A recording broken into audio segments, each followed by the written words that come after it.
الشيطان الرجيم بسم الله الرحمن الرحيم ولقد سبقت كلمتنا لعبادنا المرسلين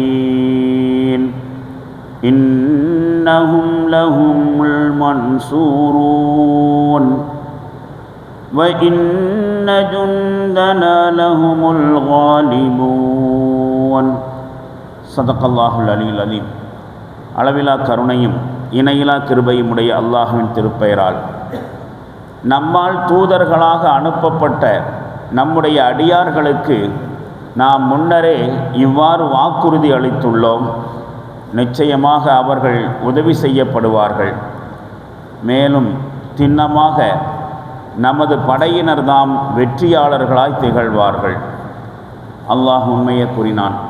எல்லா புகழும் நம் அனைவரையும் அவனது இல்லத்தில் அதிகாலை இபாதத்தில் ஒருங்கிணைத்த அல்லாஹு ஜல்ல ஷானுஹு தஆலா ஒருவனுக்கே உரித்தானது. ஸலாத்தும் ஸலாமும் நபிகளார் ஸல்லல்லாஹு அலைஹி வஸல்லம் அவர்கள் மீதும் அவர்களது வழிகாட்டுதலை பின்பற்றி நடக்கும் நல்லடியார் அனைவர் மீதும் குறிப்பாக இங்கு கூடியிருக்கும் நம் அனைவர் மீதும் என்றும் உண்டாகட்டுமாக. அன்புக்கும் மரியாதைக்கும் உரிய அல்லாஹின் நல்லடியார்களே, சூரத்து சாஃபாத் எனப்படும் 37வது அத்தியாயத்தின் 171, 172 மற்றும் 173 ஆகிய 3 வசனங்கள் ஓதி காண்பிக்கப்பட்டு மொழிபெயர்ப்பும் வாசிக்கப்பட்டுள்ளது. அல்லாஹு ஜல்ல ஷானுஹு தஆலா குறிப்பிட்ட இந்த வசனத்தில் எத்தகைய வாழ்த்துக்களையும் சுப செய்திகளையும் உள்ளடக்கி இதனை இறக்கியருளினானோ அந்த வாழ்த்துக்குரியவர்களாக அல்லாஹ் நம்மையும் ஆக்கியருள்வானாக என்கிற துவாவோடு, இறை தூதர்களை மறுப்பது, அவர்களுக்கு துரோகம் செய்வதோடு ஒழுக்கக்கேடுகளிலே ஈடுபடுவது, வரம்பு மீறக்கூடிய பாதையிலே முன்னேறி செல்வது, இந்த மாதிரியான மக்களிடத்தில் அல்லாஹு ஜல்ல ஷானுஹு தஆலா நடந்து கொள்ளக்கூடிய நிரந்தரமானதொரு வழிமுறை உண்டது. அந்த வழிமுறையைத்தான் இந்த வசனங்கள் குறிப்பிட்டு காட்டுகின்றன. எந்த சமுதாயத்திற்கு அல்லாஹ் இறை தூதர்களை, தன்னுடைய செய்தியை கொண்டு போய் சேர்க்கக்கூடிய தூதர்களை அனுப்பி வைக்கிறானோ அந்த இறை தூதர்கள்ட்ட வரலாறு முழுவதும் மக்கள் மிக அநியாயமான முறையில் தான் நடந்துட்டு இருந்திருக்காங்க. பொதுவாக ஆரம்ப நிலையில் அவர்களை ஏற்றுக்கொள்ள மாட்டார்கள். ஏற்றுக்கொள்ளவில்லை என்பது மட்டுமல்ல, அவர்களுக்கு எதிராக கலகம் செய்வார்கள், புரட்சி செய்வார்கள், அவர்களை இழிவுபடுத்துவார்கள். அதோடு அவர்கள் சொன்ன செய்திகளுக்கு எதிரான செயலில் நடப்பாங்க. இப்படி இறை தூதர்களுக்கு எதிராக செயல்படக்கூடிய மக்களிடத்தில் அல்லாஹ் நடந்து கொள்ளக்கூடிய ஒரு சுன்னத், ஒரு வழிமுறை, அது ஒரு நிரந்தரமான சுன்னத். இதில் வசனம் இப்படி ஆரம்பிக்கிறது, வலகத் என்று ஆரம்பிக்கிறது. அப்படின்னு சொன்னால் திட்டவட்டமாக, உறுதியாக அப்படின்னு அர்த்தம். அதாவது அடுத்து சொல்ல வரக்கூடிய விஷயம் சர்வ நிச்சயமானது, எந்த வகையிலையும் ஒரு காம்ப்ரமைஸுக்குரிய விஷயம் அல்ல, ரொம்ப திட்டவட்டமாக நடக்கப் போகிற விஷயம் என்றே குறிப்பிடுவதற்காண்டி தான் இந்த வலக்கது நிச்சயமாக அப்படின்னு தொடங்குது. சபகத் கலிமத்துனா லி இபாதினல் முர்சலீன் அப்படின்னு சொல்கிற கருத்து, நம்முடைய தூதர்கள், நம்மால் தூதர்களாக அனுப்பப்பட்ட அடியார்கள் என்று தொடங்கி சபகத் கலிமத்துனா நம்முடைய வார்த்தை முந்தி உள்ளது அப்படின்னு சொன்னால், நம்முடைய வார்த்தை, நம்முடைய சொல் முந்தி விட்டது என்று சொன்னால் நாம் முடிவு செஞ்சிட்டோம், அல்லாஹ்வாகிய என்னுடைய தீர்ப்பு வழங்கப்பட்டு விட்டது அப்படின்னு சொல்லி பொருள் இருக்கலாம். இந்த வசனத்துக்கு, இந்த வாசகத்திற்கு எந்த அர்த்தத்தை கொடுத்தாலும் இறை தூதர்களுடைய விஷயத்தில் அல்லாஹ் முதலிலிருந்தே தொடர்ந்து வரக்கூடிய ஒரு நடைமுறை உண்டு அப்படிங்கிறது தான் இந்த வாசகத்தினுடைய சாரம். கண்டினியூஸாக அல்லாஹ் இந்த மாதிரி மக்கள்கிட்ட ஒரு வழிமுறையை கையாண்டே வந்திருக்கிறான். அந்த நடைமுறை என்ன, அல்லாஹ்வுடைய அந்த சுன்னத்து என்ன என்றால், இந்த சாத்தானிய சக்திகளுக்கு எதிராக அல்லாஹ் தன்னுடைய தூதர்களுக்கு உதவி செய்வான். கடைசி வரைக்கும் இந்த இறை தூதர்கள் இந்த எதிரிகளால் பந்தாடப்படுவதற்கு, அச்சுறுத்தப்படுவதற்கு எந்த இறை தூதர்களையும் அல்லாஹ் தீய சக்திகள்கிட்ட விட்டு கொடுத்துட மாட்டான். ஆரம்ப கட்டத்தில் இந்த இறை தூதர்களுடைய செய்திகள் மறுக்கப்படலாம், அந்த செய்தியின் அடிப்படையில் அவர்கள் கொடுமைக்குள்ளாக்கப்படலாம். ஆனால் கடைசி வரைக்கும் இஸ்லாத்துடைய எதிரிகளுடைய கையில் முஸ்லிம்களையோ அல்லது அவர்களுக்கு வந்த இறை தூதர்களையோ விட்டு கொடுத்துட மாட்டான். தற்காலிகமான சோதனைகள், அச்சுறுத்தல்கள்லாம் இருக்கும். கடைசியில் இந்த இறை தூதர்களுடைய இயக்கம் இந்த மக்களுடைய எல்லா வகையான எதிர்ப்புகளை எல்லாம் கடந்து சென்று எதுக்காக வேண்டி இறை தூதர்கள் அனுப்பப்பட்டாங்களோ அந்த டார்கெட்டை அவர்கள் அடைந்து விடுவார்கள். இடையில் சில துன்பங்கள், துயரங்கள் ஏற்பட்டாலும் நபிமார்கள் அனுப்பப்பட்டதனுடைய நோக்கத்தை அவர்கள் கடைசியில் போய் சேர்ந்து விடுவார்கள். இதுக்கு வரலாற்றில் நிறைய உதாரணங்கள், எடுத்துக்காட்டுகள் இருக்குது. அல்லாஹு ஜல்லஷானஹு தஆலா ரசூல்மார்களை நியமித்து அனுப்பி வைக்கிறது அப்படிங்கிறது எதுக்காக வேண்டின்னு சொன்னால், ஆபத்தில் சிக்கி அழிந்து போகக்கூடிய ஒரு சமுதாயத்திற்கு அல்லாஹ் கொடுக்கக்கூடிய கடைசி சான்ஸு இறை தூதர்களை அனுப்புறதுன்னு சொன்னான். அவர்கள் அந்த இறை தூதர்களை பின்பற்றி நல்ல வாழ்க்கைக்கு வந்துட்டாங்கன்னா தப்பிச்சாங்க. அந்த இஸ்லாமிய செய்தியை கொண்டு போய் சேர்த்தக்கூடிய தூதர்களை அவர்கள் புறக்கணிப்ப விட்டார்கள் என்று சொன்னால், அவங்க நாசமாக போகாமல் இருப்பதற்கான கடைசி வாய்ப்பையும் அவங்க மிஸ் பண்ணிட்டாங்கன்னு அர்த்தம்.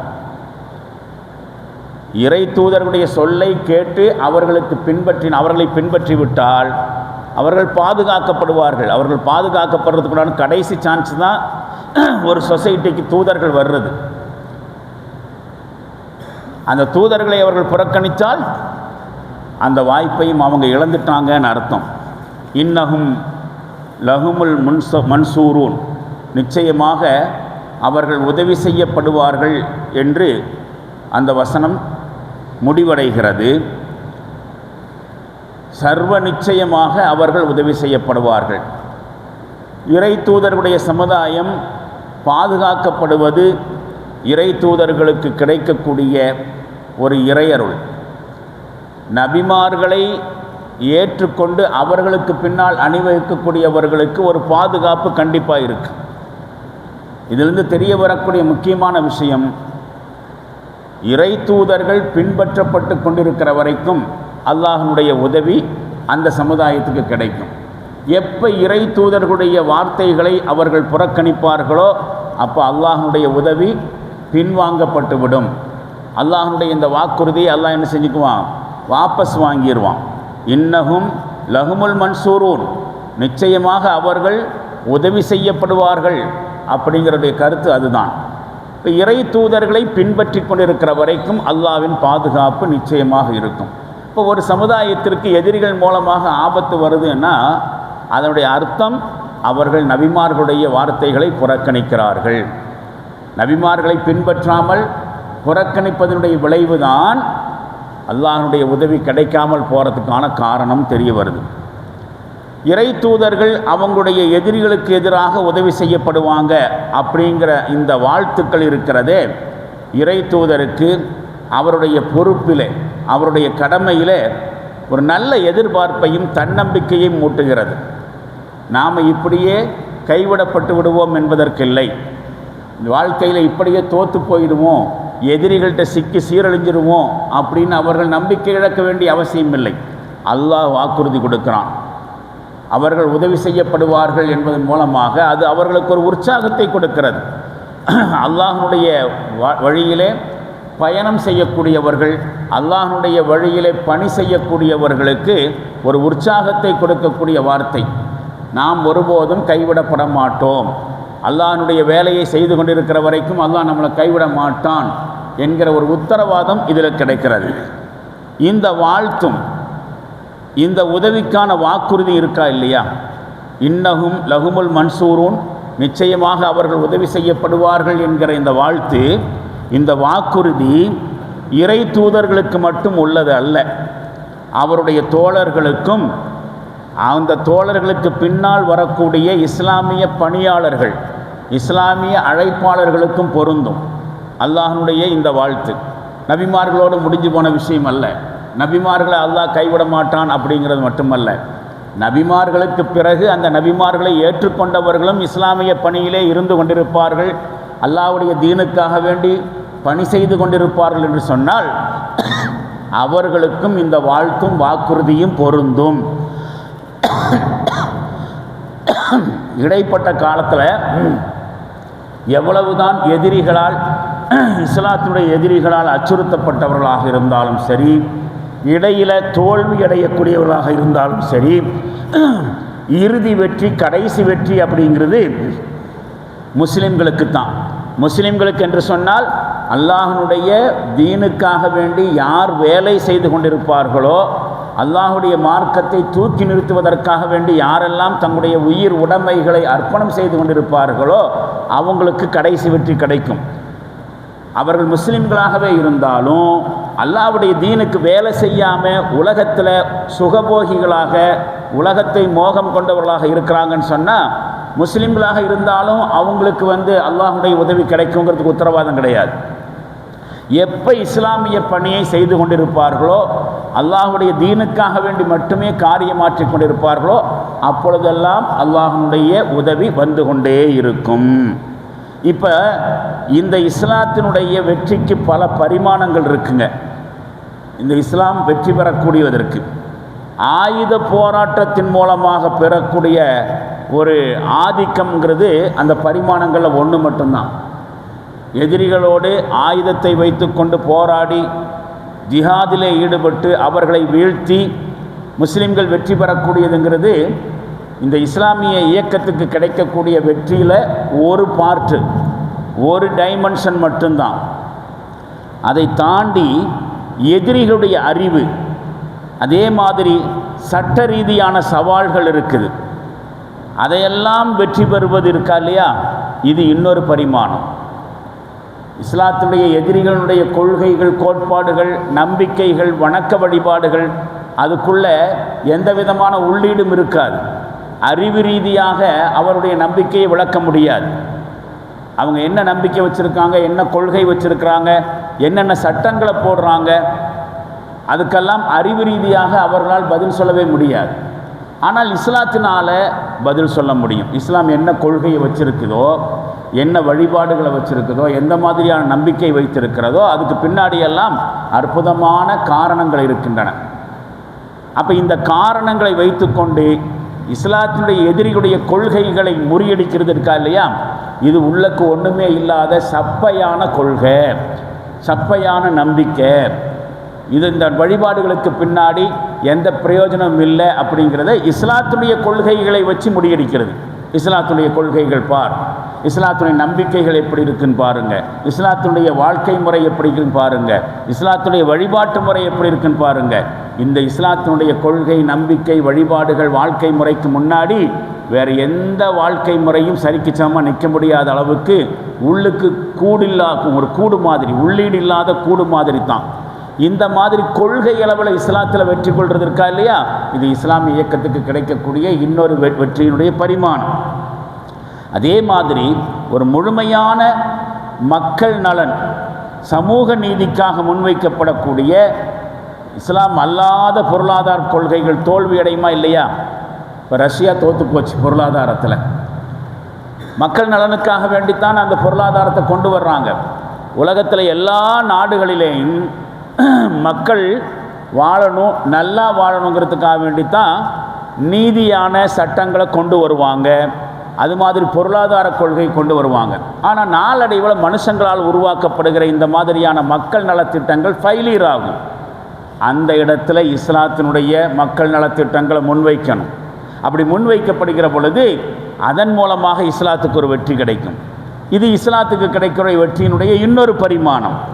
இதை தொடர்ந்து தான் அல்லாஹ் இப்படி சொல்கிறான், வைன்ன ஜுந்துனா லஹுமுல் காலிபூன், திண்ணமாக நம்முடைய படையினர்கள் தான் வெற்றியாளர்களாய் திகழ்வார்கள். இங்கே ஜுந்து என்ற வார்த்தைக்கு படை என்ற அர்த்தம் இருக்குது. அல்லாஹ்வுடைய படை என்று சொன்னால் அதில் ஜின்னினத்தில் இருக்கக்கூடிய மனித இனத்தில் இருக்கக்கூடிய மோமின்கள் இருக்கிறாங்களே அவங்களும் உட்படுவாங்க, மலக்குமார்களும் உட்படுவாங்க. அல்லாஹ்வுடைய படையில் 3 வகையானவர்கள்: மனிதர்கள், அவங்கள மோமினானவங்க; ஜின்னுகள், அவங்கள ஈமான் கொண்டிருக்கக்கூடியவர்கள்; அல்லாஹ்வுடைய மலக்குமார்கள்.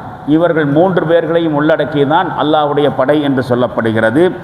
சமூகத்துறையாக இருந்தாலும் சரி, அறிவுத்துறையாக இருந்தாலும் சரி, பொருளாதார அரசியல் துறைகளாக இருந்தாலும் சரி, அல்லாஹுடைய தீனுக்காக வேண்டி அதை வெற்றி பெறச் செய்கிறதுக்காக வேண்டி யாரெல்லாம் முயற்சி செய்கிறார்களோ, அந்த களங்களிலே யாரெல்லாம் பாடுபட்டு கொண்டிருப்பார்களோ அவர்களையெல்லாம் திருக்குரான் அல்லாஹ்வுடைய பார்ட்டி, அல்லாஹ்வுடைய கட்சியினர்கள் அப்படித்தான் சொல்லியிருக்கு. இப்போ மலக்குமார்களுடைய உதவி அவர்களுக்கு கிடைக்கப்படுவதற்கு காரணமும் அதுதான். இறை தூதர்களும் இறை தூதர்களை பின்பற்றியவர்கள் மட்டுமல்ல, இந்த தீனுக்காக வேண்டி பிற்காலத்தில் யாரெல்லாம் பாடுபடுவார்களோ அவர்கள் அத்தனை பேர்களுமே அல்லாஹ்வுடைய கட்சிக்காரர்கள், அல்லாஹ்வுடைய படையினர்கள். உலாயிக்க ஹிஸ்புல்லாஹி, இவர்கள்தான் அல்லாஹ்வுடைய படையினர்கள், கட்சியினர்கள். அலா இன்ன ஹிஸ்பல்லாஹி ஹுமுல் முஃப்லிஹூன், அல்லாஹ்வுடைய படையினர்கள் தான் வெற்றி பெறுவார்கள் அப்படின்னு சொல்லிட்டு 58வது அத்தியாயம் முஜாதலாவிலையும் 22வது வசனத்தில் சொல்லப்பட்டிருக்கு. இந்த வசனத்துக்கு கொஞ்சம் முன்னாடி இறை தூதர்களுடைய வெற்றியை அல்லாஹ் எப்படி சொல்லி காட்டுகிறான்?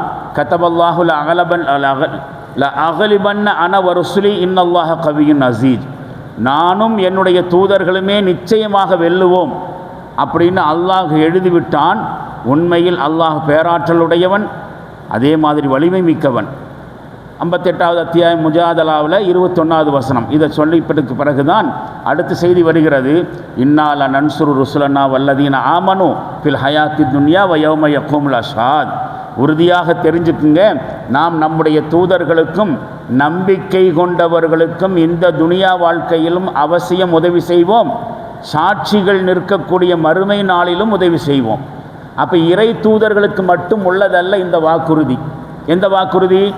அவர்கள் உதவி செய்யப்படுவார்கள், அவர்கள் தான் வெற்றி அடைவார்கள் அப்படிங்கிற வாக்குறுதிங்கிறது இறை தூதர்களுக்கு மட்டுமல்ல, இறை தூதருடைய காலத்திற்கு பிறகு கியாமத் நாள் வரைக்கும் யாரெல்லாம் இறை நம்பிக்கை கொண்டு அல்லாஹுடைய தீனுக்காக வேண்டி உழைத்து கொண்டிருப்பார்களோ, பாடுபட்டு கொண்டிருப்பார்களோ, அல்லாஹுடைய தீனை எந்தெந்த துறைகளிலெல்லாம் தூக்கி நிறுத்த முடியுமோ அந்த துறைகளெல்லாம் தூக்கி நிறுத்தக்கூடியவர்கள். எழுத்து துறையில் ஒரு ஆள் இஸ்லாத்தை பற்றி தப்பும் தவறுமா எழுதுகிறான், அதுக்கு மறுப்பு தெரிவித்து ஒரு முஸ்லீம் நூல் எழுதுகிறார், அதுவும் இஸ்லாத்தை தூக்கி நிறுத்தக்கூடிய ஒரு வேலை தான். அரசியலில் இஸ்லாத்தை ஒருவர் கேவலப்படுத்துகிறார், அதற்கு எதிராக போராடி அந்த கேவலத்துக்கு மாற்றமாக இஸ்லாத்தினுடைய மேன்மைகளை ஒருவர் பிரச்சாரத்தின் மூலமாக எடுத்துச் சொல்கிறார் என்று சொன்னால் அதுவும் இஸ்லாமிய பணி. அப்போ இந்த மாதிரி ஆளுகளுக்கும் அல்லாஹ் நிச்சயமாக உதவி செய்தே தீருவான். வகான ஹக்கன் அலைனா நஸ்ருல் முஃமினீன், அதே மாதிரி நம்பிக்கையாளர்களுக்கு உதவி செய்வது நம்மீது கடமையாகிவிட்டது என்று அல்லாஹ் சொல்லுகிறான். அப்போ இந்த இறை உதவி, மோமின்கள் வெற்றி பெறுவது என்பது கியாமத் நாள் வரைக்கும் நடக்கும். அது எப்போ என்று சொன்னால் அந்த பணியை அவர்கள் செய்து கொண்டிருக்கும் காலமெல்லாம். இஸ்லாமிய பணியில் இருந்து யார் மோமின்களாக இருந்தாலும் முஸ்லிம்களாக இருந்தாலும் விலகி விடுகிறார்களோ அவங்களுக்கு இந்த வாக்குறுதி கிடைக்கும்னு சொல்ல முடியாது. அவர்கள் அல்லாஹ்வுடைய படையினர்கள் அல்ல, அவர்கள் அல்லாஹ்வுடைய கட்சியினர்கள் அல்ல. அப்போ இங்கே புரிந்து கொள்ள வேண்டிய விஷயம், முஸ்லிம்களாக வாழ்வது என்பது வேறு, அல்லாஹுடைய தீனுக்காக வேண்டி பாடுபடுதல் என்பது வேறு. ஒருவர் முஸ்லீமாக இருந்து கொண்டு இஸ்லாத்தினுடைய நன்மைகளை எல்லாம் உள்வாங்கிக் கொள்கிறார், அந்த வகையில் அவருக்கு இஸ்லாத்தின் மூலமாக பயன் கிடைக்கும். ஆனால் அந்த பயனை நாம் வாங்கி கொண்டு இஸ்லாத்திற்காக வேண்டியும் நம்முடைய உழைப்பை கொடுக்கிற பொழுது நாம் சராசரி முஸ்லிம்கள் என்பதை தாண்டி ஹிஸ்புல்லா, அல்லாஹ்வுடைய படையினர்கள், அல்லாஹ்வுடைய கட்சியினர்கள் என்கிற அந்த உயர்ந்த அந்தஸ்துக்கு போகிறோம். இந்த வசனங்கள் சொல்லக்கூடிய செய்தி அதுதான். சராசரி முஸ்லீம் என்பவன் வேறு, அல்லாஹ்வுடைய தீனுக்காக வேண்டி பாடுபவன் என்பது வேறு. அல்லாஹ்வுக்காண்டி தீனுக்காண்டி பாடுபடக்கூடியவன் ஹிஸ்புல்லா என்று குர்ஆனிலே வர்ணனை செய்யப்படுகிறார்கள். அல்லாஹ்வின் பார்ட்டியினர், அல்லாஹ்வின் கட்சியினர், அல்லாஹ்வின் படையினர், இவர்களுக்கு இறை உதவி நிச்சயமாக உண்டு. அப்படி உதவி செய்வது அல்லாஹ்வுக்கு மீது கடமை. இன்றைக்கி முஸ்லிம்கள் எதிரிகளால் கொல்லப்படுகிறார்கள், துன்புறுத்தப்படுகிறார்கள். முஸ்லிம்களுடைய உயிர் உடைமைகளுக்கு இழப்புகள் ஏற்படுத்தப்படுகிறது, இஸ்லாம் கேவலப்படுத்தப்படுகிறது என்று சொன்னால் இங்கே அல்லாஹ்வுடைய உதவி பின்வாங்கப்பட்டிருக்கிறது. காரணம் என்ன? அவர்கள் முஸ்லிம்களாக இருக்கிறாங்க, ஆனால் இஸ்லாத்துக்கு வேலை செய்கிறவங்களாக இருக்கிறாங்களான்னா இல்லை. எப்போ இஸ்லாத்திற்காக வேண்டி வேலை செய்யக்கூடியவர்களாக முஸ்லிம்கள் மாறுவார்களோ, முஸ்லிம்களுக்காக வேண்டி வேலை செய்கிறது, தனக்காக வேண்டி வேலை செய்கிறதுங்கிறது வேறு. அல்லாஹுடைய தீனுக்காக வேண்டி வேலை செய்கிற பொழுது அது ஒரு உயர்ந்த சராசரி முஸ்லீம் என்பதை தாண்டி ஒரு உயர்ந்த ஒரு பரிமாணத்திற்கு கொண்டு போய் நம்மை வைக்கிறது. இந்த செய்திகள் தான் இந்த வசனங்களில் சொல்லப்படுகின்றன. வலகது சபக்கத்து கலிமத்துனா லி இபாதினல் முர்சலீன், நம்மால் தூதர்களாக அனுப்பப்பட்ட நம்முடைய அடியார்களுக்கு நாம் முன்னரே இவ்வாறு வாக்குறுதி அளித்துள்ளோம். இன்னஹும் லஹுமுல் மன்சூரூன், நிச்சயமாக அவர்கள் உதவி செய்யப்படுவார்கள். வ இன்ன ஜுண்டனா லஹுமுல் காலிபூன், மேலும் நம்முடைய படையினர் தான் நிச்சயமாக வெற்றியாளர்களாக திகழ்வார்கள் என்று இந்த வசனம் முடிகிறது. அல்லாஹு ஜல்ல ஷானுஹு தஆலா எந்த பண்பு இருந்தால் அவர்களுக்கு இறை உதவி கிடைக்கும் என்று சொல்லுகிறானோ அந்த பண்பை கொண்டவர்களாக நம் அனைவர்களையும் ஆக்கி அருள்வானாக. அல்லாஹ்வுடைய தீனுக்காக வேண்டி பாடுபடக்கூடியவர்களாக நாம் ஆகி இறை உதவிக்குரியவர்களாக நாம் ஆக முயற்சி செய்வோமாக. வாஹிரு தாவானா அனில் ஹம்துலில்லாஹி ரப்பில் ஆலமீன். அஸ்ஸலாமு அலைக்கும் வரஹ்மத்துல்லாஹி தஆலா வபரகாத்துஹு.